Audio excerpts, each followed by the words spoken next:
महाराज जी, आपके चरणों में कोटि कोटि प्रणाम। महाराज जी, हमारे पिता 2009 में पधार गए थे। महाराज जी, पिता किसी एक डिपार्टमेंट का नाम लिखा है। अधर्म की कमाई, रिश्वत आदि से हमारा पालन पोषण हुआ। मकान जिसमें हम रहते हैं उससे भी उसी पैसे से बनाया। उनकी इस गलती का परिणाम ये हुआ कि पूरे परिवार को भोगना पड़ा। माता जी का स्वास्थ्य बिगड़ गया, छोटा भाई नशे में चले गया और उसकी पधार गया। और कहते हैं उस मकान में रहना चाहिए क्या, उसकी गलती का परिणाम हमें भी भोगना पड़ेगा। हमारी बुद्धि गलत मार्ग पर ना चली जाए महाराज जी, हमें भयभीत हो। हाँ, अब नाम जप कीजिए और खूब नाम कीर्तन कीजिए। जड़ वस्तु है मकान, उसको हम पवित्र कर सकते हैं। पिता ने गलत किया तो जो कुछ परिणाम उनको भोगने को मिला, परिवार को मिला। अब नाम कीर्तन, भगवान की कथा वार्ता, भगवान की आरती पूजा, शंखनाद, अगरबत्ती, धूप बत्ती का धुआं, तो पूरा मकान पवित्र हो जाएगा। गंगा यमुना जल छिड़क दे, कभी किसी संत महात्मा को बुलाकर बैठाल के पवा दे, उनकी जूठन गिरे, घर पवित्र हो जाएगा। और आगे आपके द्वारा गलती नहीं होनी चाहिए।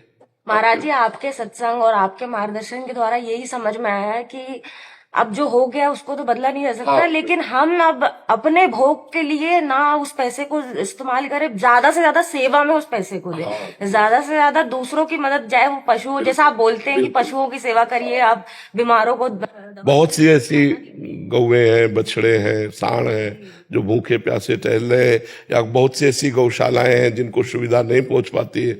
अगर इस तरह का धन है तो ऐसे दे देना चाहिए जिससे गौ सेवा हो।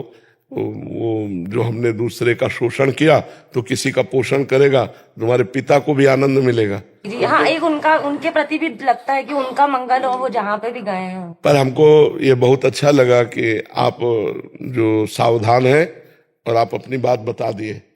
ये हम समाज को बताना चाहते हैं कि यदि आप अधर्म से पैसा कमाओगे, घूस से कमाओगे, बेईमानी से कमाओगे तो तुम्हें तो भोगना ही पड़ेगा, तुम्हारे परिवार को भोगना पड़ेगा।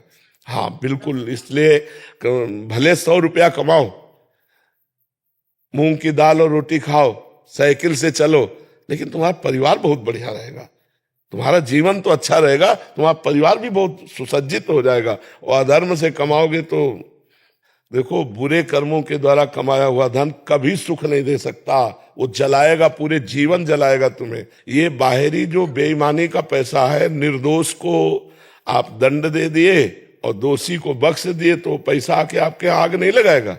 ये बहुत अधर्म जो है कभी बख्शता नहीं। इसलिए हमारी प्रार्थना है कि नमक रोटी भले खाओ लेकिन धर्म पूर्वक कमाई का, अधर्म की रबड़ी मत खाओ, नहीं तो जीवन बर्बाद अपना भी करोगे, अपने बच्चों का, अपने परिवार का भी करोगे।